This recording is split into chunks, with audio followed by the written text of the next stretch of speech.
जिसका नाम हुआ बर्हिषद। बर्हिषद का एक नाम प्राचीन बर्ही भी बोलते हैं। बड़े कर्मकांडी राजा हुए, इतने यज्ञ किए इन्होंने, इतने यज्ञ किए कि जगह जगह यज्ञ करने के कारण पृथ्वी पर बरही माने वो जो कुशा होती है ना, वो बिछ गई। इसीलिए उनको बोलते हैं प्राचीन बरही। कुशा ही कुशा पृथ्वी के ऊपर बिछ गई, जिनके यज्ञों के कारण बहुत सारे यज्ञ किए। और प्राचीन बरही ने शतद्रुति से विवाह करके 10 संतान को प्राप्त किया, 10 पुत्र, जिन्हें प्रचेता बोलते हैं। प्रचेताओं को कहा कि तुम गृहस्थ जीवन में प्रवेश करो। जब प्राचीन बरही ने प्रचेताओं को गृहस्थ जीवन में जाने के लिए आदेश दिया तो पहले योग्यता अर्जित करने के लिए, तप करने के लिए निकल पड़े। राजकुमार भी निकलते हैं भजन करने के लिए, तप करने के लिए। ऐसा कठोर तप किया कि समुद्र में जाकर के तपस्या करने लगे। बहुत कठोर तप किया। उनकी तपस्या से प्रसन्न हुए भगवान शंकर ने उनको दर्शन दिए, उनको तत्व का उपदेश दिया। इधर जो प्राचीन बरही थे वो बड़े कर्मकांडी थे। आपने देखा कि यज्ञों के कारण जो काम आने वाली कुशा है पृथ्वी में बिछा दी, कितने यज्ञ किए होंगे। लेकिन वो जो यज्ञ कर्म होते थे वो हिंसा युक्त होते थे। प्राणियों की हिंसा स्वाभाविक ही है। जितना यज्ञ आदि करेंगे तो ऐसा भी मानते थे कि यज्ञ पशु का बलि देते थे, परंतु कहीं ऐसा विधान आता है कि यज्ञ पशु का अर्थ होता है कि उसका स्पर्श मात्र, आलंबन स्पर्श मात्र होता, फिर भी हिंसा तो हो ही जाती है। कितना ईंधन जलेगा, कितनी लकड़ी जलेगी। प्राणियों की, जीवों की हिंसा तो स्वाभाविक है। यज्ञ कभी भी हिंसा रहित नहीं हो सकता है, हिंसा तो होगी। पुण्य होगा, लेकिन पुण्य के साथ साथ पाप भी होगा, ये स्वाभाविक ही है।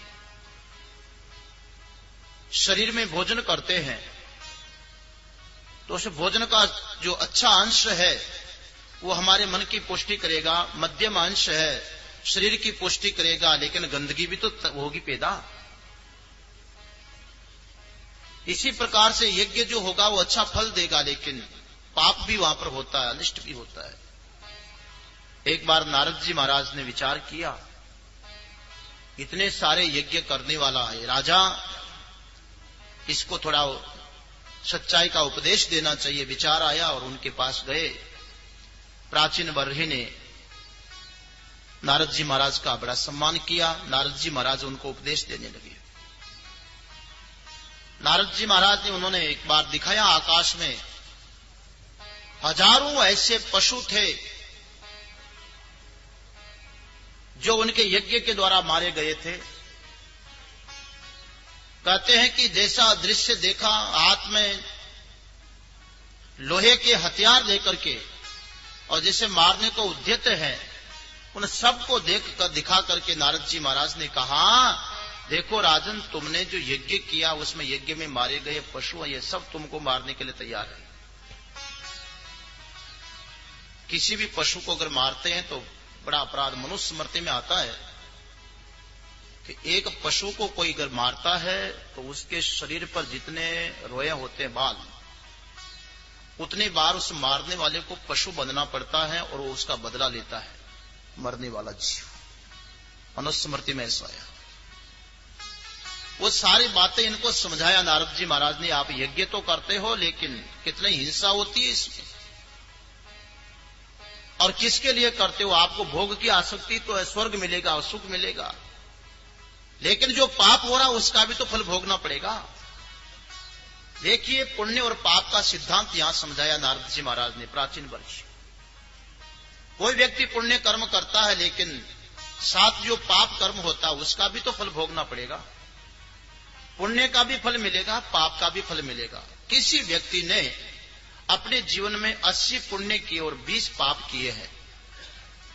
अब जब उसको उसके पुण्य पाप का फल मिलेगा तो ऐसा नहीं होना है कि 100 कर्म किए हैं, उनमें 80 पुण्य है और 20 पाप किए हैं, तो 20 पुण्य का फल 20 पाप के बदले काट दो और 60 पुण्य का फल दे दो। ऐसी जोड़ बाकी वहां नहीं होगी। वहां तो 80 पुण्य है तो 80 पुण्य का फल मिलेगा, 20 पाप है तो 20 पाप का फल मिलेगा। इसका अर्थ हुआ कि कर्म का फल दुख मिश्रित होगा। अच्छे भी कर्म करेंगे तो दुख उसके साथ में मिला हुआ होगा। जैसे आजकल का दूध पानी मिश्रित होता है, ऐसे ही पुण्य का फल दुख मिश्रित होगा। भोगना तो पड़ेगा उसको, निश्चित रूप से भोगना पड़ेगा। नारद जी महाराज ने बड़ा सुंदर उनको उपदेश दिया और एक दृष्टांत देकर के समझाया, राजन, व्यक्ति कहीं स्वर्ग कामना से उसमें आसक्ति कर लेता है, आसक्ति ही तो दुख का कारण है। व्यक्ति को विवेक वैराग्य धारण करना चाहिए, परमात्मा में लगना चाहिए।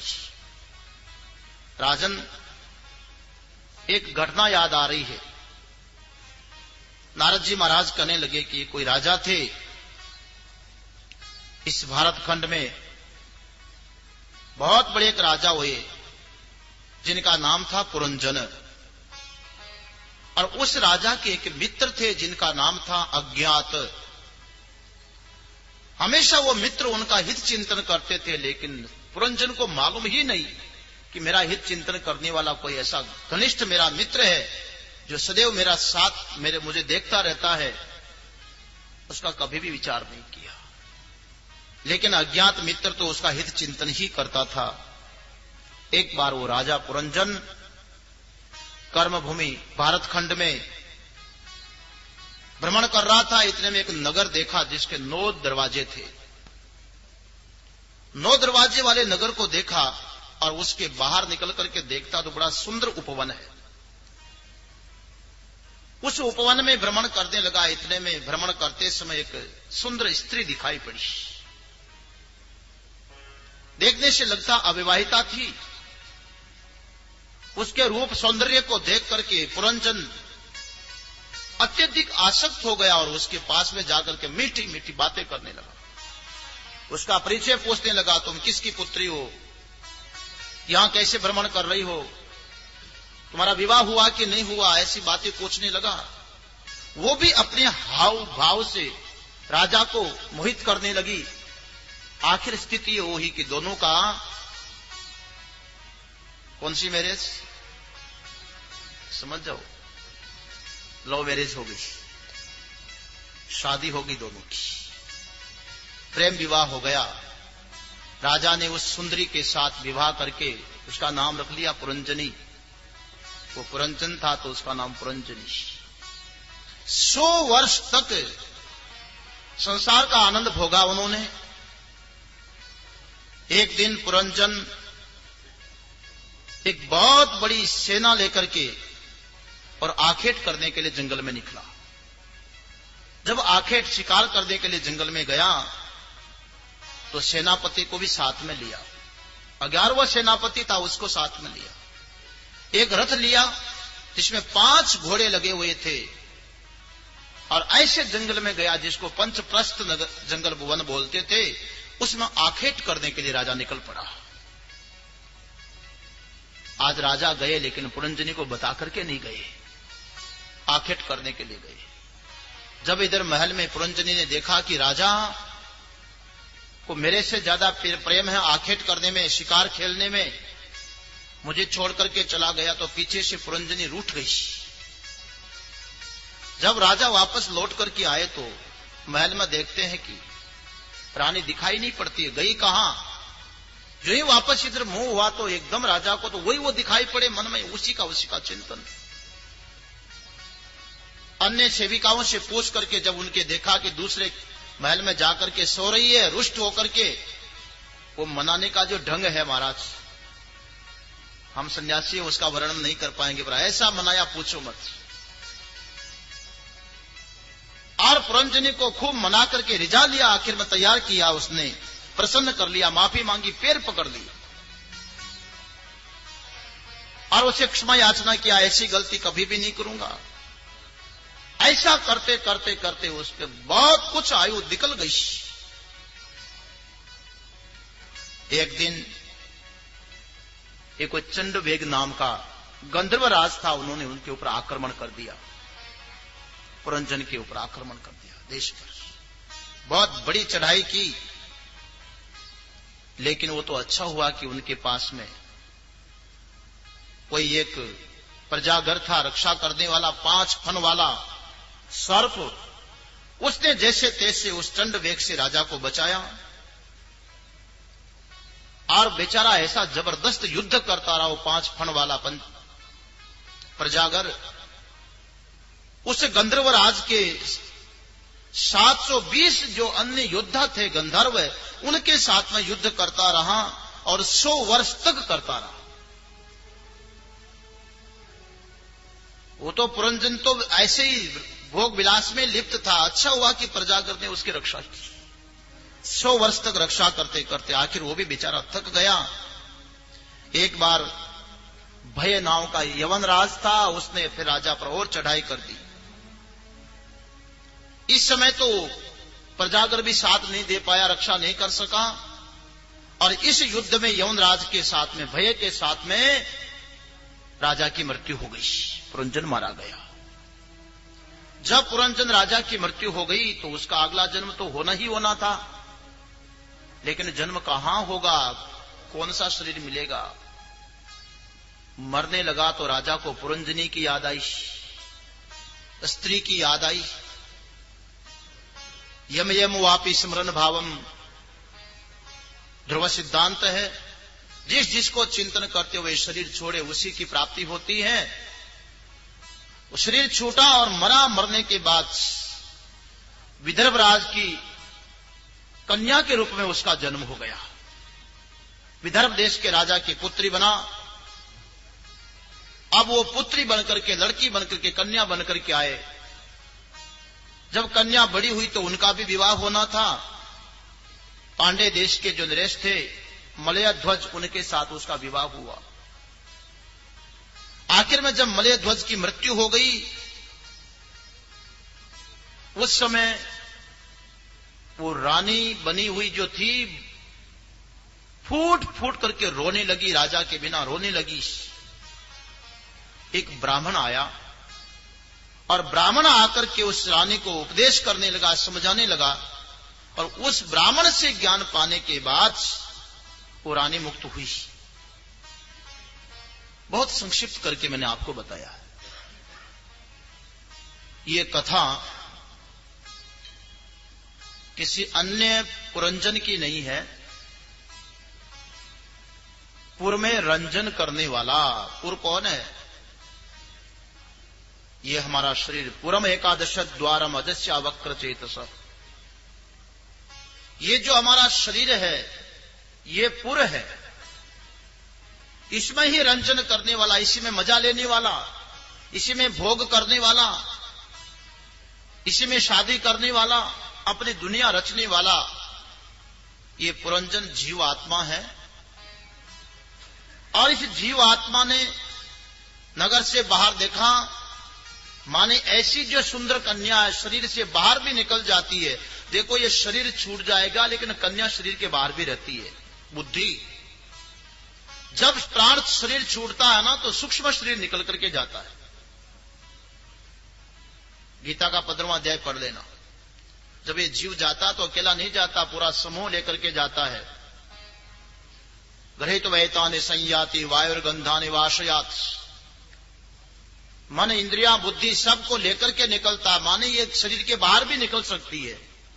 इस बुद्धि के साथ में जीव आत्मा ने प्रेम संबंध कर लिया, जबकि बुद्धि का उसका कोई गुण नहीं। ये परमात्मा का अंश है और बुद्धि प्रकृति का अंश है। दोनों की समानता नहीं होने पर भी ये एक दूसरे पर लट्टू हो गए। एक दूसरे ने एक दूसरे को धर्म दे दिया, इसी का नाम अध्यास है। ये जीव अध्यास के कारण बुद्धि के साथ में प्रेम किया और भारत खंड में रहने लगा। ये 9 द्वारों वाला जो नगर है, ये शरीर है। 11 द्वार भी होते हैं, 9 भी होते हैं, 2 लुप्त द्वार होते हैं और 9 प्रसिद्ध द्वार हैं। जब इनका प्रेम विवाह हो गया, एक दिन ये आखेट करने के लिए गया। जंगल में शिकार करने के लिए गया है। लेकिन जब पुरंजन निकलता तो 11वां सेनापति को साथ में लिया, 5 घोड़े वाला रथ लिया और पंचप्रस्थ वन में गया। माने ये शरीर में जो क्रीड़ा कर रहा है यही उसका आखेट करना है। 10 तो उसकी इंद्रियां, कर्मेंद्रियां और ज्ञानेंद्रियां, और 11वां उनका सरदार मन। सेनापति मन को साथ में लिया। जब भी ये जीव कुछ करता तो मन से कहां कहां भाग जाता, नहीं जाता।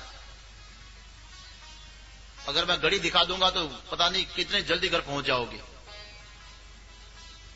इस घर को छोड़ के घर पहुंच जाएंगे। क्यों? ये मन के साथ में लग करके बाहर निकल जाता, आखेट करने चला जाता, कहां कहां पहुंच जाता है।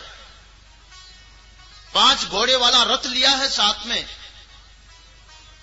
और पंचप्रस्थ ये शरीर आकाश, वायु, तेज, जल और पृथ्वी से बना हुआ, इसमें वो आखेट कर रहा है। इतने में तो महाराज समय तो निकलते जा रहा है। बीच में क्या हुआ, जब आखेट करने के लिए गया तो पुरंजनी रूठ गई। पुरंजनी विषयात्मक बुद्धि, ये बुद्धि रूठ गई है। बुद्धि को मनाने के लिए तो जो कुछ कर रहा है ये जीव, जो बुद्धि में आता वही करता है कि बिना बुद्धि से करता है। आप लोग क्या बुद्धिमान हो कि निर्बुद्धि है? बोलिए क्या है? हर आदमी कहता मैं तो बुद्धिमान हूं, मैं बुद्धिमान हूं, माने बुद्धि वाला हूं, जो करता हूं मैं बुद्धि से ही करता हूं, ऐसा बोलता व्यक्ति। कोई भी काम बिना बुद्धि के नहीं करता हूं। अर्थ क्या हुआ? आप इतने परम स्वतंत्र आत्मा लेकिन बुद्धि के बिना नहीं करते हो, माने बुद्धि के गुलाम बन गए। जैसा मेरी बुद्धि कहेगी मैं वैसा करूंगा, तुम्हारी नहीं मानूंगा। यह बुद्धि के सामने नाच रहा, जीवन भर नाच रहा। बुद्धि जैसे नचावे वैसे नाच रहा है। अरे तो बुद्धि का स्वामी है कि सेवक है? बुद्धि का मालिक, बुद्धि का स्वामी भी संग दोष के कारण बुद्धि का गुलाम बन गया, उपाधि का गुलाम बन गया। और बुद्धि तो रूप बदलती रहती, बुद्धि हमेशा एक जैसी नहीं रहती है। आज कुछ बुद्धि है, कुछ और बुद्धि हो जाएगी, बुद्धि बदलती है। बुद्धि के कितने रूप हैं, जितनी उपाधियां हैं, जितनी इंद्रियां हैं, जितनी वृत्तियां, उतना बुद्धि रूप धारण करती है। और ये जीवन भर इस बुद्धि को रिझाने में ही लगा रहता है। देख ही नहीं पा रहा कि मेरा काल आ रहा है। इतने में तो चंड वेग गंधर्वराज आता है, उसके ऊपर आक्रमण कर देता है। जिसका प्रचंड वेग है, प्रबल वेग, कोई जिसको रोक नहीं सकता। देखते देखते काल आ गया, दबोचने के लिए काल आ गया। परंतु बहुत अच्छा हुआ कि हमारे पास एक, उसके जीव के पास उसका संरक्षक था। 5 सिर वाला, फन वाला प्रजागर, प्राण, अपान, समान, उदान, व्यान, ये जो प्राण है, ये प्राण उसकी रक्षा करते रहे। प्राण चलते रहे, परिस्थितियां आती रही, प्राण चलते रहे। 100 वर्ष तक तो प्राणों ने भी साथ दिया। बाकी तो सब जल्दी जवाब दे देते। देखो इंद्रियां जवाब दे देती है, मन समझ भी जवाब देती है, बुद्धि भी जवाब देती है, ये सब जवाब देते। प्राण बेचारे जब से ड्यूटी पर खड़े हुए हैं अंतिम समय तक अपनी ड्यूटी निभाएंगे। निरंतर हम सो जाते हैं पर प्राण नहीं सोते, वो तो अपना काम करते ही रहते, कर्तव्य निष्ठ है। 100 वर्ष तक रक्षा करते रहे और लड़ते रहे गंधर्वों के साथ में, 720 गंधर्वों के साथ। ये जो 720 गंधर्व हैं, ये जो सारे के सारे काल की गणना है, और इन गंधर्व के काल गणना के साथ में एक एक दिन में लड़ते रहे, प्राण सामना करते रहे काल का। और अंत में एक दिन क्या हुआ, इसके ऊपर फिर आक्रमण हो गया। भय का आक्रमण हुआ। भय अकेला आक्रमण नहीं करता है, भय ने पहले चालाकी से काम किया। कन्या को भेजा, जरा को भेजा। उसे मालूम था कि ये पत्नी आसक्त है, स्त्री आसक्त है, तो स्त्री की आसक्ति के कारण ही मारा जा सकता है। माने काल, कन्या, जरा। जरा बुढ़ापे में क्या आता है? ये जरा श्रीमती जी मिल जाती और पहली वाली श्रीमती तो किनारा कर जाती है, लेकिन ये जरा किसी को नहीं छोड़ती। ये वर्ण नहीं करता तो वो अपनी ओर से ही कर लेती है, जबरदस्ती से पकड़ लेती है। जरावस्था वर्ण कर लेती है, उसके कंट्रोल में ना आवे तो जरा अपने भाई को बुला लेती है, प्रज्वार को रोग पैदा कर देता है। कहीं बुखार हो रहा है तो कहीं सिर दर्द हो रहा है तो कहीं कोई व्याधि हो रही है, कुछ हो रहा है। प्रज्वार शरीर में पीड़ा पैदा कर देगा और वो अपना काम करेगी। जरा तो जिसको पकड़ती है उसको छोड़ती नहीं है। जरा की बात एक बहुत अच्छी याद आ गई। एक बात संत जी ने बहुत अच्छी बात कही। बड़े अच्छे महापुरुष थे, वेदांत कुटीर के संस्थापक सदैव त्रिवेणीपुरी जी महाराज।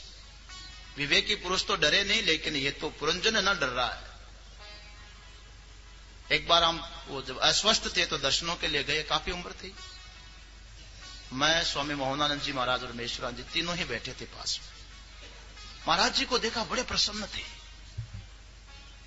तो मैंने कहा, महाराज जी आपको इस अवस्था में प्रसन्न देख करके हमको बड़ी प्रसन्नता होती है।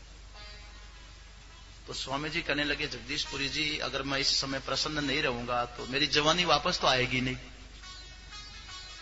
जरा ने तो पकड़ लिया है, परंतु फिर भी मुझे प्रसन्न रहना है।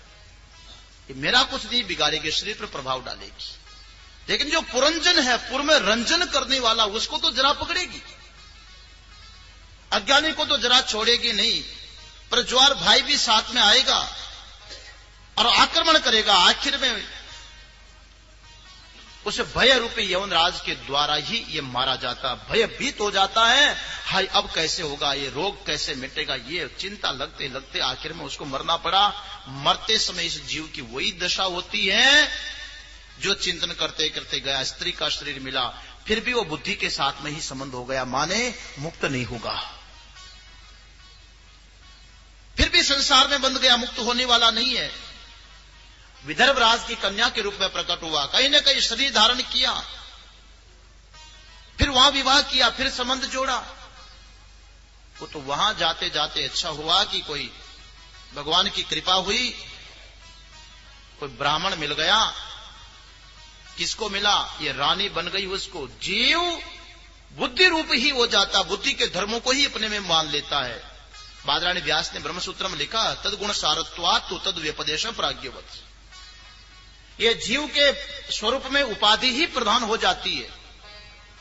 इस बुद्धि भाव को प्राप्त जो जीव है, उसको कोई ब्राह्मण, कोई ब्रह्मनिष्ठ, कोई सत्यनिष्ठ संत सदगुरु मिल जाए, सत्संग मिल जाए, तो इसको मुक्त कर सकता है। जो अपने आप को अज्ञान के कारण था तो पुरुष, लेकिन संस्कारों से स्त्री बन गया है, था तो आत्मा, लेकिन संस्कारों से बुद्धि रूप बन गया है, उसको मुक्त करने का काम कोई सदगुरु कर सकते हैं।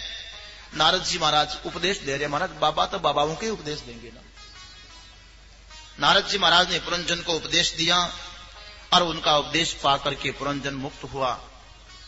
उधर जो उनके पुत्र प्रचेता तपस्या कर रहे थे समुद्र में जाकर के, भगवान शिव ने उनको दर्शन दिया, तत्वोपदेश दिया। फिर नारद जी महाराज भी गए। भगवान शिव के उपदेश के अनंतर नारद जी महाराज ने और प्रचेताओं को ज्ञान दिया।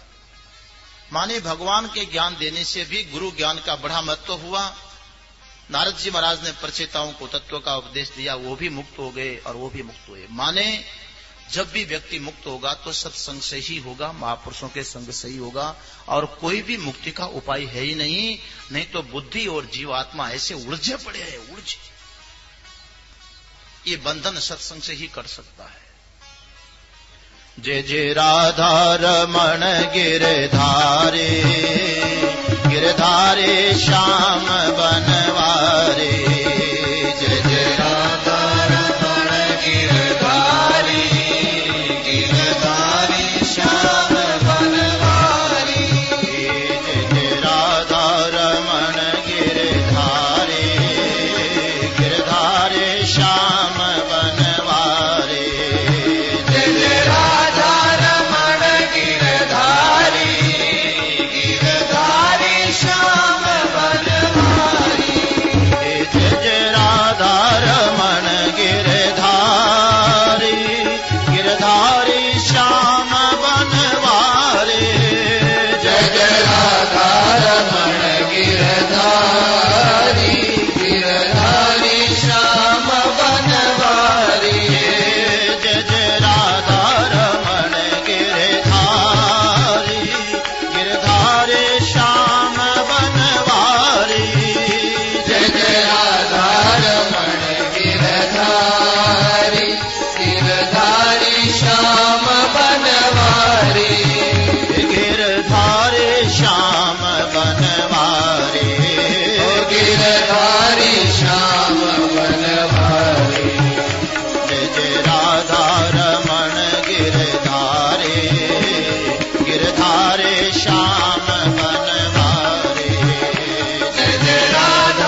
सुखदेव जी महाराज कहते हैं, परीक्षित, स्वयंभव मनु का वंश विस्तार हम लोग देख रहे हैं। उत्तानपाद का वंश देखा, जिसमें बड़े श्रेष्ठ महापुरुष भी हुए, बीच बीच में वैन जैसे भी पैदा हो गए। कहीं न कहीं गड़बड़ी से ही होता है। भला बुरा के होत हैं, बिगड़ जात है वंश। हिरण्यकश्यप के प्रहलाद और उग्रसेन के कंस। कोई न कोई कारण बनता है तो दुष्ट के भक्त पैदा हो सकता है और भक्त के दुष्ट भी पैदा हो सकता है। हिरण्यकश्यप दुष्ट था, लेकिन कारण बन गया, अच्छे संत का संग मिल गया। कयाधु को नारद जी महाराज का संग मिला, बीज पलट गया, दुष्ट का बीज भक्त के रूप में परिवर्तित हो गया। कहीं कहीं पलट जाता है, उल्टा हो जाता है। उग्रसेन भगवान का भक्त था, लेकिन कंस जैसा दुष्ट पैदा हो गया। बड़ा पवित्र वंश रहा यद्यपि उत्तानपाद का। ध्रुव भी उसी में हुए तो उत्तम भी उसी में हुआ, अंग भी हुए तो उसमें वेन भी हुआ, प्राचीन वर्री भी हुआ तो प्रचेता भी हुए। अच्छे अच्छे महापुरुषों का प्राकट्य जिस वंश में हुआ वो आदरणीय वंश है। सुखदेव जी महाराज कहते हैं, राजन, दूसरे पुत्र थे जिसका नाम था प्रियव्रत। स्वयंभव मनु के प्रियव्रत बड़े धार्मिक राजा हुए। इनका भी वंश बड़ा आदरणीय है। प्रियव्रत के आग्नेन्द्र हुए, आग्नेन्द्र के नाभि हुए और नाभि ने मेरु देवी से विवाह करके ऋषभ देव को प्राप्त किया। और ऋषभ देव जी महाराज ने तो एक नहीं 100 संतान को प्राप्त किया। 100 पुत्र प्राप्त किए ऋषभ देव जी ने, और 100 पुत्रों को भी अलग अलग कार्य में नियुक्त किया। ऐसा लगता है कि जो वर्ण व्यवस्था के अनुसार कर्तव्य कर्म वहीं से विभाजित हुआ। ऋषभ देव जी महाराज के जो सबसे बड़े पुत्र थे, जिनका नाम था भरत, और बाकी उनके जो 9 पुत्र थे उनको 9 द्वीपों के अधिपति बना दिए। 9 पुत्र ऐसे निकले कि वो सन्यासी बन गए। ऐसे योगी राज योगीश्वर बने जिनकी कथा आप 11वें स्कंध में श्रवण करोगे। बहुत महत्वपूर्ण 9 योगेश्वरों की कथा। राजा निमि के साथ में उनका संवाद यदु के साथ, बड़ा सुंदर प्रसंग देखोगे। और 81 जो पुत्र थे वो कर्मकांड के रचयिता बन गए। ऋषभ देव जी महाराज का जीवन भी बड़ा ही पवित्र जीवन था। ऋषभ देव जी ने इंद्रपुत्री जयंती से विवाह करके 100 पुत्र प्राप्त किए। लंबे समय तक शासन करने के अनंतर ये भी वैराग्य को प्राप्त किया और ऐसे अवधूत रूप में रहे। अपने शरीर की भी परवाह नहीं करते थे। शरीर से भी आत्मभाव हट गया, व्यवहारिक दृष्टि से भी अवधूत। ये अवधूतों की परंपरा चलने वाली। माने साधना करते करते करते शरीर का भी फिक्र न रहे कि इसको खिलाना है, पिलाना है, नहलाना है। ऐसी स्थिति में साधक पहुंच जाते हैं। ये सिद्ध परंपरा है। ऋषभ देव जी ने अपने पुत्र भरत को राजगद्दी पे बिठा करके ही सब कुछ छोड़ करके संन्यास ले लिया था, अवधूत वेश धारण कर लिया था। और जो पिता का बड़ों का परंपरा चलती है, पुत्रों का भी वही कर्तव्य बनता है कि उसी कार्य में, उसी पथ पर चले। वही श्रेष्ठता होती है। हमारे उपनिषदों को जब आप पढ़ोगे तो वहां आता है, आचार्य जब शिष्यों को समावर्तन संस्कार में शिक्षा देते हैं, बड़ी अच्छी शिक्षा देते हैं। जब गृहस्थ जीवन में प्रवेश करने लगते हैं, विद्या संपन्न हुई, तब आचार्य उपदेश देते हैं, सत्यम वद, धर्मम चर, मातृदेवो भव, पितृदेवो भव, आचार्य देवो भव, अतिथि देवो भव, स्वाध्याय प्रवचनाभ्याम मा प्रमदितव्यम, यानी अस्माकम सुश्रितानि तानि त्वया उपास्यानि। बड़ी अच्छी अच्छी शिक्षा देते हैं। वहां यही शिक्षा है कि जो श्रेष्ठ पुरुषों का आचरण है, उनका जो जीवन है, आने वालों के लिए वही एक दिशा देता है, उसी के अनुसार उसको चलना चाहिए। ऋषभदेव जी महाराज जिस पथ पर चले, राजर्षि भरत ने भी राज्य शासन किया, बहुत लंबे समय तक राज्य शासन किया, लेकिन उसके बाद उनको भी वैराग्य हुआ, उन्होंने भी गृहस्थ जीवन निभाया। लेकिन इसका अर्थ यह नहीं कि अंतिम श्वास तक उसी प्रपंच में ही पड़ा रहे व्यक्ति। आप हर कथा में यह बात विशेष करके ध्यान से देखते आ रहे हैं। शायद भागवत भी आप इसीलिए सुन रहे होंगे कि हम भी वही तैयारी करें कि नहीं। एक बात बताऊं, वो एक धानी होती ने, फूली फोड़ते हैं, मक्का की, ज्वार की, बाजरे की, ये ठेले पे बेचने वाले गरम गरम रेत को गर्म करके और उसमें गरम गरम मक्का डाल देंगे, ज्वार डाल देंगे, तो उसकी फूली खिल जाती है ना। वहां देखना, घर में प्रयोग करके देखना, जब गरम गरम उस मिट्टी में, रेत में वो दाना डालते हैं, तो डालते ही जब आंच लगी और आंच लगती वो खिल गया एकदम, तब तो खिल गया। पर आंच लगी और इतना कठोर है कि खिल न पाया, फिर आप जितनी आंच लगाओ वो जल ही जाएगा, लेकिन फिर खिलेगा नहीं। ऐसा होता है। कहीं हमारा जीवन वो न खिलने वाले के जैसा न हो जाए। आंच लगती रहे, भागवत पर भागवत होती रहे, प्रेम परी वाले करवाते रहे, और हम वैसे के वैसे बने, क्या अर्थ है? खिलना चाहिए, जीवन में परिवर्तन आना चाहिए। कहीं कभी ऐसा तो नहीं लगता कि ये भी हमारे दिनचर्या का एक हिस्सा बन गया कि चलो इतना समय निकाल करके जाकर के बैठेंगे। हाँ, अच्छी बात है, लेकिन उसमें परिवर्तन आना चाहिए, जीवन में कुछ आना चाहिए। भागवत प्रारंभ के दिन जो हमारी मनस्थिति थी, समापन के दिन भी वो की वही रही, तो काहे को समय खराब किया हमने? मनस्थिति में परिवर्तन आना चाहिए, अपना निश्चय बदलना चाहिए, आत्मान्वेषण होना चाहिए कि हम किस दिशा में जा रहे हैं। ये शास्त्र तो, पुराण तो दिशा दे रहा है, शिक्षा दे रहा है। हमारा श्रेष्ठ पुरुषों के जैसा जीवन होना चाहिए। भरत जी महाराज ने पंचजनी से विवाह किया और उन्होंने भी राज्य भोग किया, 1 करोड़ वर्ष तक शासन किया है। वो भी पुत्र पैदा करते, उनको भी संतान होती है, लेकिन जब देखा कि अब पुत्र सब योग्य बन गए हैं, सब छोड़ करके पुनः आश्रम में चले गए। गंडकी नदी के किनारे हरिहर क्षेत्र में पहुंच गए और तपस्या करने लगे, साधना करने लगे। सब जिम्मेदारी से निवृत्ति ले ली। अभ्यास करना चाहिए। मैं इसलिए कह रहा हूं कि बुजुर्ग लोग ही ज्यादा जिनको भरत जी से शिक्षा लेने की जरूरत है, श्रोता भी अधिकतर वही है। प्राय निवृत्ति हो चुकी है। अब तो ऐसा स्थान, ऐसा समय, प्रेमपुरी को चुन लो, बाकी कहीं जाने की जरूरत नहीं है। साधना में लगे, नियम से लगेंगे, गंडकी नदी के किनारे जाकर के भजन ध्यान साधना करने लगे। प्रतिदिन ब्रह्म मुहूर्त में उठना, गंडकी में स्नान करना,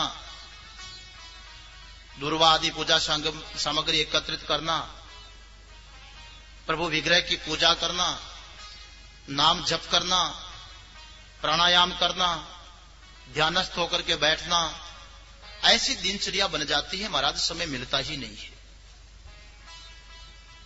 बड़ी साधना में लगे थे। एक दिन घटना घटी कि जब गंडकी में नदी में स्नान करके आ रहे थे और इतने में ये कोई मृगी थी, वो पानी पीने के लिए नदी पर आई, गर्भवती थी, वो पानी पीने लगी। उसी समय पीछे वन में शेर के दहाड़ने की आवाज आई। महाराज, शेर जितना खतरनाक नहीं, उससे ज्यादा खतरनाक उसकी आवाज होती है, क्योंकि उसकी आवाज इतनी बुलंद होती है, बढ़ती जाती आवाज, बढ़ती जाती। आवाज तो गधा भी करता है, लेकिन अंतर है ना। आपने शेर की आवाज दहाड़ सुनी कभी? शेर की दहाड़ में और गधे के रैकने में इतना ही फर्क है कि गधा शुरू में बड़ी तेज आवाज करता है, लेकिन बाद में धीरे धीरे आवाज उतरती जाती है। और शेर जब दहाड़ेगा तो धीरे धीरे आवाज को ऊपर चढ़ाता है। शेर का शौर्य जागृत होता है।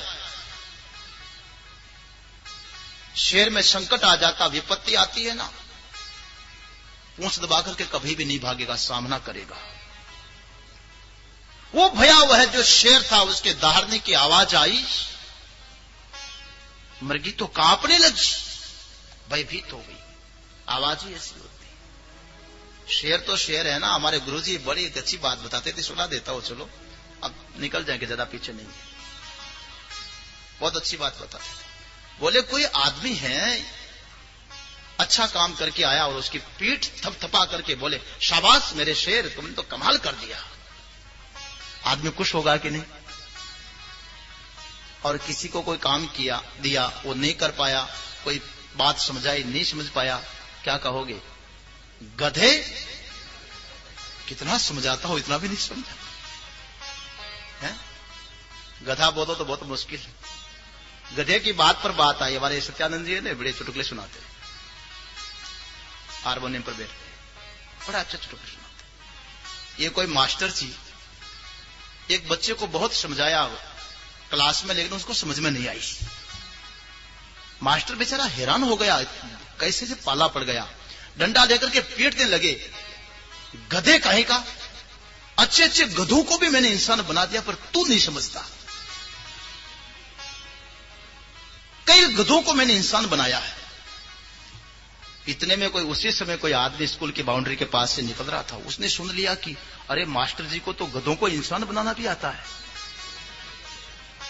उसके कोई संतान नहीं थी, वो था कुम्हार, उसके गधे तो बहुत थे। चला गया मास्टर जी के पास। मास्टर जी, आप गधे को इंसान बना देते? हाँ हाँ, मेरे पास काफी गधे हैं, एक भी बेटा नहीं मेरे सेवा करने वाला, मेरे एक गधे को इंसान बना दो। चल ले आ, बना दूंगा, लेकर के आ। वो दौड़ा दौड़ा गया, एक गधा पकड़ करके ले आया, मास्टर जी के सामने खड़ा कर दिया, लो इसको इंसान बना दो। मास्टर ने कहा इस पेड़ के बांध करके चला जा, 7 दिन के बाद आना। वो जब चला गया तो पीछे से गधे को डंडा मार करके मास्टर ने भगा दिया। 7 दिन के बाद में आया, मास्टर जी गधे को इंसान बना दिया? अरे हाँ बना दिया। कहां है? उसको बना दिया, उसको पढ़ा भी दिया। अभी प्राइमरी पास हो गया, हो तो बड़ी स्कूल में पढ़ने के लिए गया है, उसको पढ़ने दे। अभी 1 महीने के बाद आना। महीने भर के बाद आया, बोले लड़का पास हो गया, पढ़ा दिया? अरे वो कॉलेज करने गया है, 1 महीने के बाद आना। 1 महीने के बाद फिर आया, कॉलेज हो गई मेरे बेटे की? अरे कॉलेज क्या हो गई, वो तो हाई कोर्ट का जज बन गया। मास्टर जी आपने ये क्या कर दिया? मैंने उसको जज बनाने के लिए इंसान नहीं बनाया था, मुझे तो सेवा करवानी थी।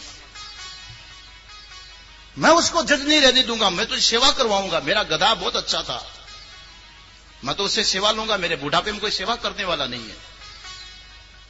कहा जाओ बंबई हाई कोर्ट में बैठा होगा जज, उच्च गद्दी के ऊपर जाकर के बात करो। वो सीधा गया हाई कोर्ट में, सामने जज बैठा हुआ, दूर से खड़ा होकर गालियां देने लगा, चल नीचे उतर, इंसान तो मैंने बनवाया, वहां सांप जाकर के बन करके बैठ गया, चल सेवा कर। उल्टी सीधी बातें बकने लगा तो जज को आ गया गुस्सा, नीचे उतरा, 2-4 लातें मारी। लात मारी तो वो कहने लगा कि इंसान बनवा दिया, पर लात तो वैसी की वैसी मार रहा है। तो गधे में यही दोष है महाराज, जो समझे नहीं वो गधा है। अब चाहे वो कुम्हार गधा हो चाहे सच्चा गधा हो, न समझे वो गधा। देखो शेर जब दहाड़ा तो मृगी घबरा गई, भयभीत हो गई, और उसने देखा कि मेरे तो काल पीछे आ गया है, लगाई छलांग। पानी की धार के उस किनारे गिरने के लिए छलांग मारी तो गर्भवती थी, कुछ ही समय में शावक को जन्म देने वाली थी, उसके शरीर से निकल करके गिर पड़ा, पानी की धार में गिर पड़ा। वो उस किनारे गिर करके पड़ी। शेर के दहाड़ने का भय, प्रसव, पीड़ा बेचारे का प्राणांत हो गया। अरे बाहर निकाला, उसको कपड़े से पोंछ के साफ किया, कांप रहा था ठंड के कारण। कंबल डाला, उसकी ठंडी दूर किया, भूखा था। तपस्वी के लिए पीने के लिए जो दूध आया था उसके मुंह में डाला, थोड़ा थोड़ा मुंह में दूध डाल करके उसमें थोड़ी शक्ति का संचार हुआ। अब कुछ जो पीने के लिए तपस्वी के लिए दूध आदि आता था वो भी उसको पिला देते, स्वयं बिना पिए भी रह जाए। थोड़ा बड़ा हुआ तो उसके लिए कोमल कोमल अच्छी अच्छी हरी हरी घास चुन करके लावे, उसको मुंह में दे करके खिलावे। जैसे कोई मां किसी बच्चे को संभालती है, बस वैसा का वैसा ही जिम्मेदारी उन्होंने अपने ऊपर ली। वही व्यवहार होने लगा।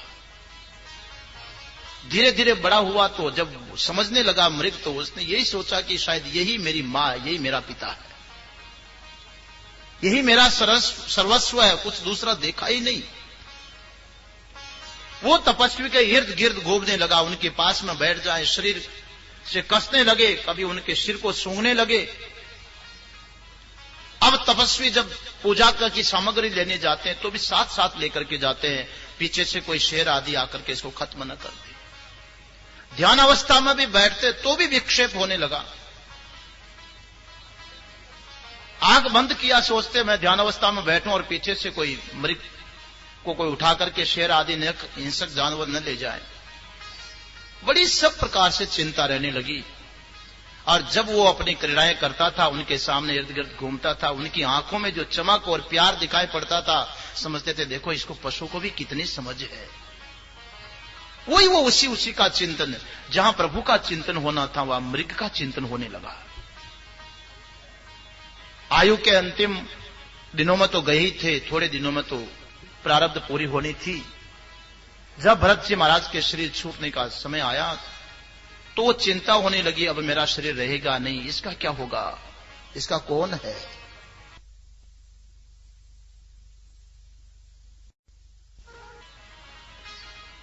तात्पर्य एक साधक कहां कहां भटक जाता है, प्रारब्ध कभी कभी कैसे करवा देती है, देखिए तो सही।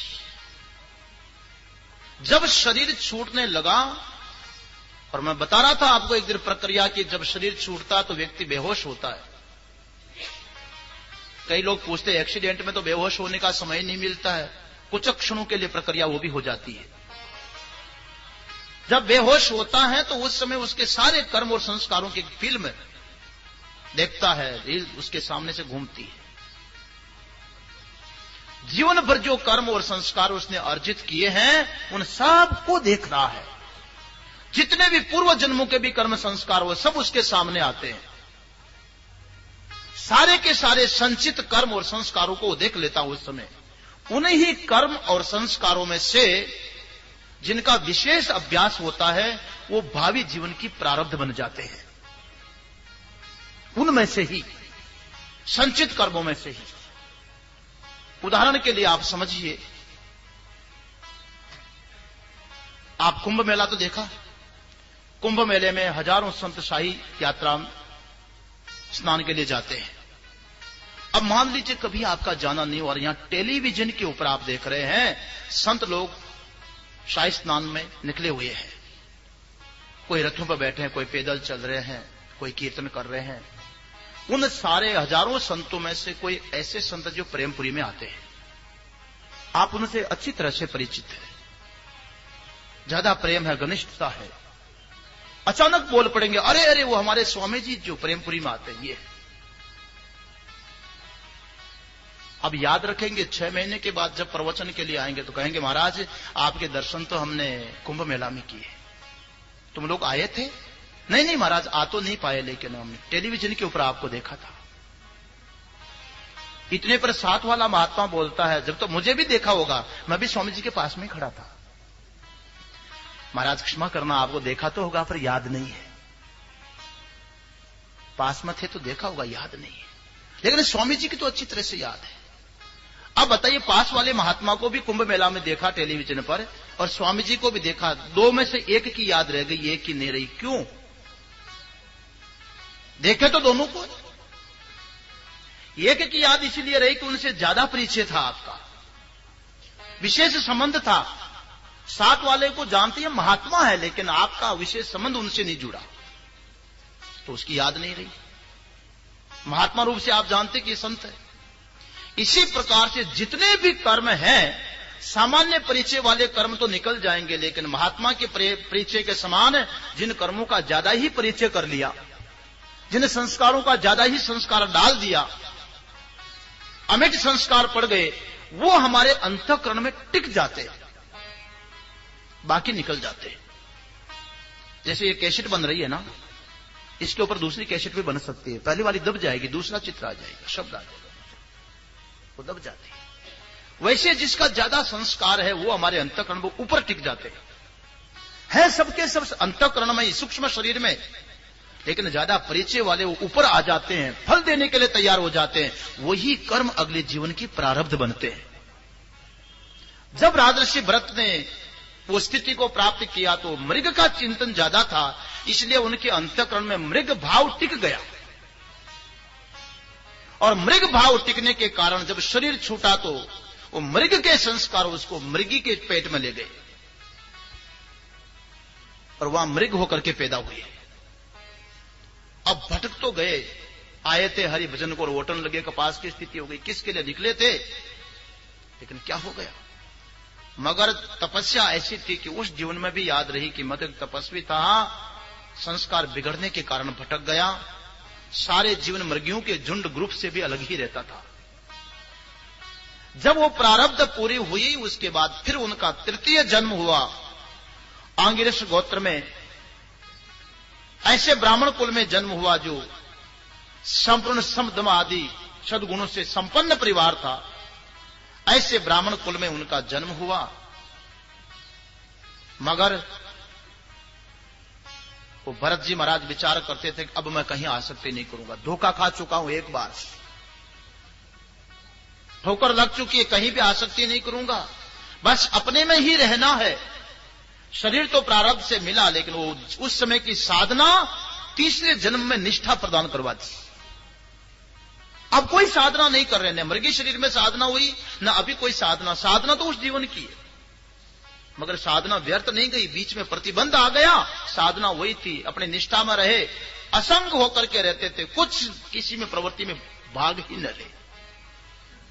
माता पिता ने स्कूल में पढ़ने के लिए भेजा, महाराज 6 महीने तक स्कूल में गए, लेकिन गायत्री महामंत्र याद नहीं हुआ। परिवार वालों ने समझ लिया कि बिल्कुल मंद बुद्धि बालक पैदा हो गया है। महापुरुष को समझना भी बहुत मुश्किल होता है, उनका ऐसा ही वर्तन व्यवहार होता है, दुनिया के सामने रहना भी पड़ता है। महाराज ऐसे न रहो तो दुनिया तो बड़ी गजब।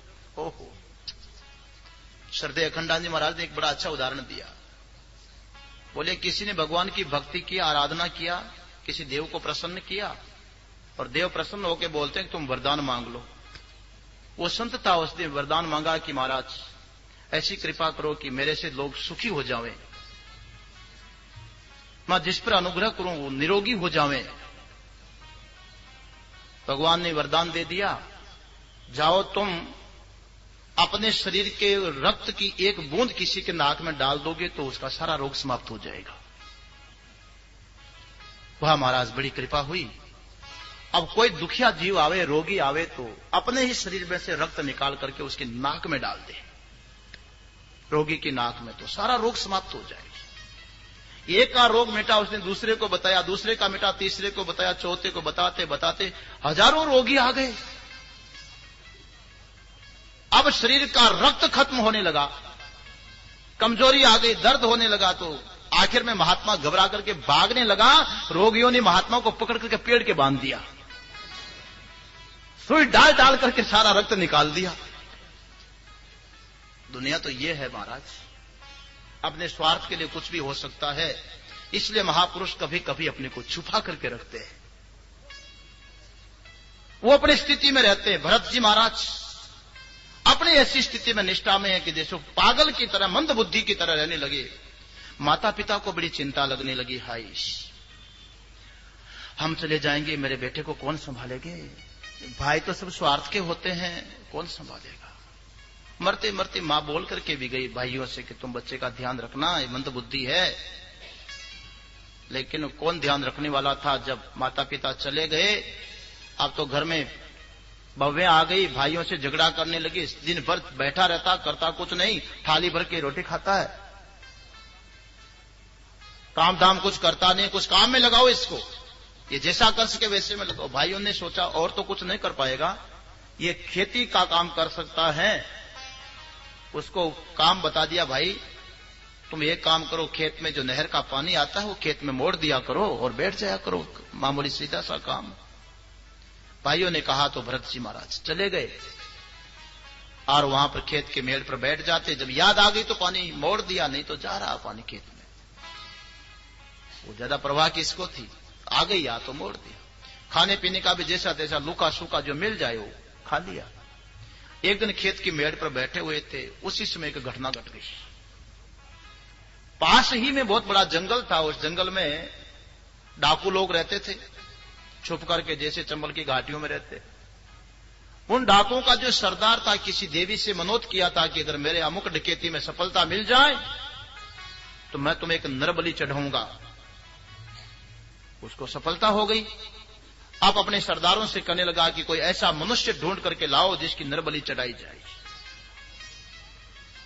डाकू के सरदार के जो डाकू लोग थे, गए किसी आदमी को पकड़ करके लाए। रात को सवेरे नरबलि चढ़ानी थी। उस व्यक्ति को कैसे भनक पड़ गई, पता लग गया कि मेरी तो बलि चढ़ाई जाएगी। मौका देकर के रात को वहां से 9-2-11 भाग छूटा। प्रातः काल हुआ तो देखा नरबलि का जो पशु है मनुष्य वो गायब।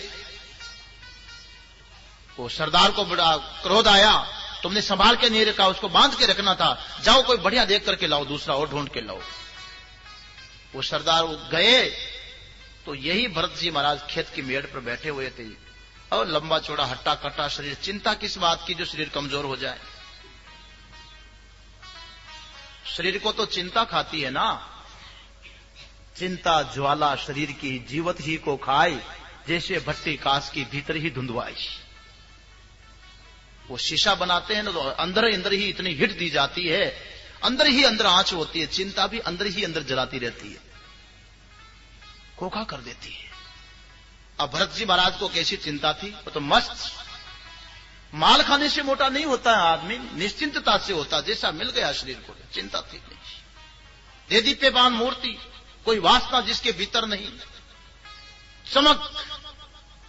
और ऐसे महापुरुष को देखा तो उन्होंने समझा, हाँ इसकी बलि चढ़े तो देवी खुश हो जाएगी।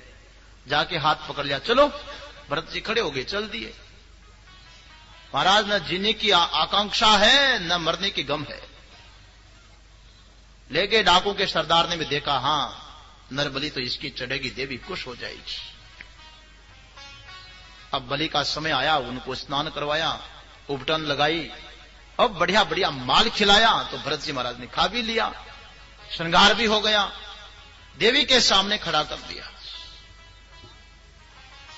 वो सरदार, डाकों का सरदार, हाथ में खड़ग उठाई और उसकी बलि चढ़ाने के लिए हाथ ऊपर उठाया। इतने में तो सामने देवी की प्रतिमा को फाड़ करके साक्षात अष्टदुर्गा प्रकट होकर के, और जो दुष्ट डाकू सरदार बलि चढ़ाने वाला था उसके हाथ से तलवार छीनी, और उसी तलवार से जितने भी वहां पर डाकू थे उन सबके सिर धड़ से अलग कर दिए। देवी उनका आंसू पीने लगी और उनकी खोपड़ियों से तो ऐसे खेलने लगी जैसे कोई हॉकी खेला जा रहा हो। ठोकरी मार मार करके क्रिकेट की गेंद की तरह खोपड़ियां लुढ़कने लगी। उसके बाद भरत जी महाराज को वरदान आशीर्वाद दिया। जो सबकी मां है, मां कभी नहीं चाहती है कि मेरे पुत्र का, शक्ति तो मां है ना। कोई मां ये चाहती है कि मेरे बेटे का मेरे ही सामने सिर उड़े, तो मां ने सिर क्यों उड़ा दिए फिर? वो भी तो डाकू भी तो उनके बेटे ही थे। दुष्ट को तो दंड देना ही पड़ता है, वो कर्म के कारण ही कर्म का ही फल भोगा है। और जो सबकी अंतरात्मा के रूप में विद्यमान है, ऐसे निष्ठावान महापुरुष का कौन क्या बिगाड़ सकता है। वहां से स्वतंत्र हो गए, फिर लौट करके आए, कहीं रास्ते में बैठे हुए थे। रास्ते में बैठे इतने में कोई एक बैंड बाजों के साथ में उधर से सवारी आती दिखाई पड़ी। बैठे अपनी मस्ती, उधर से राजा की सवारी, राजा रहुगुण की सवारी आ रही थी। राजा रहुगुण की पालकी को जो उठाने वाले कहार थे, उसमें एक को कोई बुखार हो गया, तकलीफ हो गई। 4 आदमी उठा रहे, वो अपनी असमर्थता प्रकट किया तो दूसरा व्यक्ति देखने लगे कौन पालकी को उठा सकता है। इतने में दृष्टि पड़ गई, पास में बैठा था मोटा ताजा आदमी, यही भरत जी महाराज। उनको कहा चल पालकी में जुट, उठा करके पालकी में लगा दिया तो लग गए। यह है जीवन संतों का, जैसी परिस्थिति आवे उस परिस्थिति के अनुसार ढल जाए, अपने कोई डिमांड कोई मांग न रहे। शरीर में है ही नहीं ना, ये तो प्रतिबंधक प्रारब्ध थी, इसलिए यहां तक खींच करके ले आई। पंचदशीकार ने इन्हीं को उदाहरण के रूप में रखा है। आगामे प्रतिबंध स्याद वाम देवे समीरित एकेन जन्मना क्षणे भरतस्य त्रिजन्म भी आया। कभी कभी ऐसी प्रारब्ध प्रतिबंधक बन जाती हैं कि परमात्मा की अनुभूति उस जीवन में नहीं होने देती। 2-2, 3-3 जीवन भी धारण करना पड़ता है। भरत जी को हुआ, लेकिन ये तो ज्ञानी थे, शरीर में कोई आसक्ति नहीं थी, पालकी में जुट गए। अब पालकी में जुटे, चलने लगे तो इनको किसका डर था, किसका भय था, अपनी मस्ती में चलने लगे। जब महापुरुष अपनी मस्ती में चले तो हुआ ये कि पालकी कभी इधर टेढ़ी हो जाए, कभी उधर टेढ़ी हो जाए, कभी कंपायमान होने लगे। राजा रहुगुण को गुस्सा आ गया, हे कहारो संभल के चलो, गिराओगे। बेचारे कहार डर गए और जरा सावधान हुए, चलने लगे, लेकिन भरत जी पर कोई असर नहीं पड़ा। वो तो अपने मस्ती में चले। फिर डगमगाने लगी पालकी, राजा रहुगुण फिर डांटने लगे तो अन्य कहार कहते हैं, राजन अभी अभी जिसको पालकी में जोता है ये ठीक से नहीं चल रहा है, ये गलती कर रहा है। राजा रहुगुण ने देखा कि इतना मोटा ताजा हट्टा कट्टा आदमी, ये तीनों एक तरफ, ये अकेला एक तरफ रहे जैसा है, संभल के नहीं चल रहा है। राजा रहुगुण ने उस पर व्यंग्य कसा,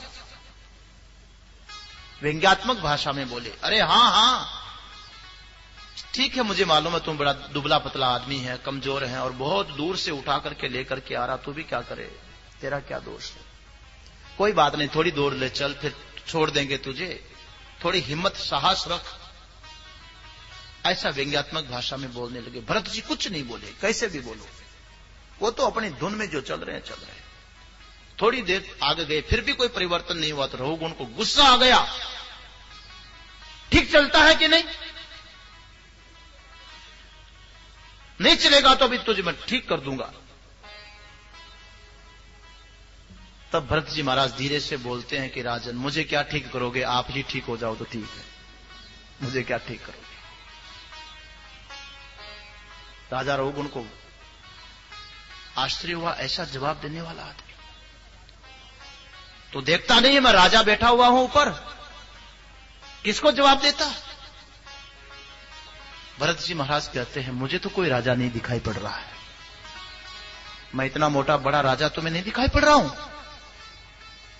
ना ना राजन, मुझे तो मिट्टी पर मिट्टी दिखाई पड़ रही और कुछ नहीं दिख रहा है। मिट्टी पर मिट्टी और क्या राजन। मिट्टी पर मिट्टी की बात कही तो राजा वो नीचे कूद पड़े। इसकी बात में कोई रहस्य लगता है, मिट्टी पर मिट्टी कैसे। सामने खड़े होगी, लगता है आप कोई साधारण पुरुष नहीं है, आप इसका रहस्य बताइए, मिट्टी पर मिट्टी कैसे। भरत जी महाराज कहते हैं कि देखो राजन, आप अपने को राजा समझते हैं, पर मुझे तो मिट्टी दिख रही है। ये पृथ्वी मिट्टी है, इस मिट्टी के ऊपर एक भरत नाम की मिट्टी खड़ी है। मिट्टी का नाम बदल गया, भरत हो गया। पृथ्वी मिट्टी भरत मिट्टी में बदल गई, और इस मिट्टी के ऊपर एक पालकी नाम की मिट्टी है, वो पृथ्वी मिट्टी पालकी रूप में बदल गई, वो भी मिट्टी है। और इसके ऊपर फिर एक मिट्टी रहुगुण नाम की बैठी हुई है। नाम बदल गया लेकिन है तो मिट्टी की मिट्टी। शरीर के एक एक अंग को देखो तो मिट्टी ही मिट्टी है, चाहे घुटने को देखो, पैर को देखो, हाथ को देखो, नाक कान सिर को देखो, मिट्टी ही तो है, मिट्टी का परिवर्तित रूप ही तो है क्या। तो ये रहस्यात्मक बात निकली तो राजा रहुगुण तो समझ गए कि महापुरुष हैं, चरणों में गिर पड़े, क्षमा याचना किया, महाराज मुझे क्षमा करना। उसके बाद में पूछने लगे, मेरे मोक्ष का, मेरे कल्याण का कोई उपाय बताइए। मैंने तो आप जैसे महापुरुष से अपराध कर दिया, मेरा कल्याण कैसे हो। कल्याण का उपाय बताने के लिए भरत जी महाराज कहने लगे कि तुम्हारा कल्याण जो को पहले संसार से वैराग्य हुए बिना कल्याण नहीं होता है, और वैराग्य तब तक नहीं होता जब तक हम उस चीज का गुण दोष परीक्षण न कर ले। किसी में राग और किसी में से वैराग्य जब होगा तो उसका गुण दोष देख करके ही होगा। किसी भी से भी प्रेम करते हैं, कोई विशेषता दिखाई पड़ेगी तब तो, और किसी से वैराग्य होगा तो उसका कोई दोष दिखाई पड़े तब तो। इसलिए भरत जी महाराज ने विचार किया कि राजा रहुगुण को जब ये मेरी शरण में आ गया है, देखो कोई स्प्रिया जिसको नहीं थी, लेकिन शरण में आ रहे हुए को ऐसे अवधूत भी ज्ञान दे देते। मैंने कहीं पढ़ा है, ये राजा रहुगुण भी साधारण व्यक्ति नहीं था, जो पूर्व जन्म में मृग था वही राजा बनकर के आया है, और इस महापुरुष के सानिध्य में ही उसका कल्याण लिखा है। इसलिए भरत जी महाराज विचार करने लगे, पहले संसार से वैराग्य के लिए संसार का वर्णन करना पड़ेगा। आरभ्यते जीव जगत प्रात्मा तत्वाभिधानेन मतम समस्तम इदम त्रयम यावद अहम मति स्यात् सर्वोत्तमा अहम मति शून्य निष्ठा। जितने भी विचारक होते हैं वो तीन का विचार करते हैं, जीव जगत और परमात्मा का। उनका जो ध्येय है अथवा ज्ञेय है वो तो परमात्मा ही है, लेकिन एक परमात्मा को पाने के लिए जगत को भी समझना पड़ेगा, जीव को भी समझना पड़ेगा। जब तक जीव और जगत को समझेंगे नहीं, यहां से वैराग्य नहीं होगा, और जो हमारा ज्ञेय या ध्येय है उसमें प्रीति नहीं होगी। इसलिए वैराग्य की दृष्टि से भरत जी महाराज ने भवाटवी का बड़ा सुंदर वर्णन किया है। इसमें थोड़ा विचार शाम को सुनाएंगे। भरत जी महाराज कहते हैं विचार करके आऊंगा, कितना कितना सुना पाएंगे, और शाम को 5 बजे भवाटवी का बड़ा सुंदर वर्णन होगा। उसके बाद प्रसंग आगे बढ़ाएंगे। 2 मिनट भगवान का नाम संकीर्तन कर लें। भगवान श्री कृष्ण का प्राकट्य कल सायंकालीन होने वाला है। आज भागवत जी की जो शेष कथाएं हैं उनको खींचेंगे। शाम को आप लोग समय पर 5 बजे यहां पर पधारें। गोविंद जय जय गोपाल जय जय गोविंद जय गोपाल जय जय गोविंद जय जय गोपाल जय जय गोविंद जय जय गोपाल जय जय जय राधा रमण हरि गोविंद जय जय गोविंद जय जय राधा रमण हरि गोविंद जय जय राधा रमण हरि गोविंद जय जय गोविंद जय जय गोपाल जय जय गोविंद जय जय गोपाल जय जय गोविंद जय जय गोपाल जय जय जय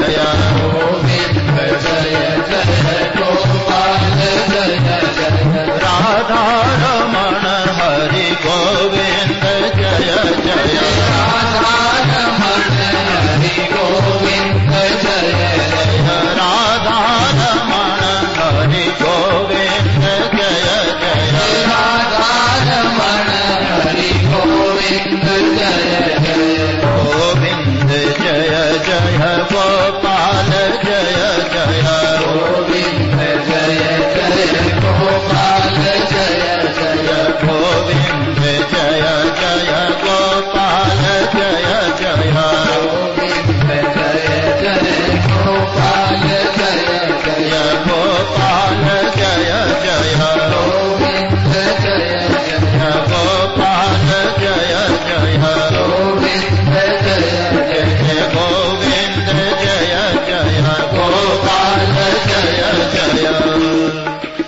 सच्चिदानंद भगवान की, सत्य सनातन धर्म की, सद्गुरुदेव महाराज की, भागवत भगवान की, गोपाल कृष्ण भगवान की, सुखदेव जी महाराज की। ओम नमः पार्वती पतये हर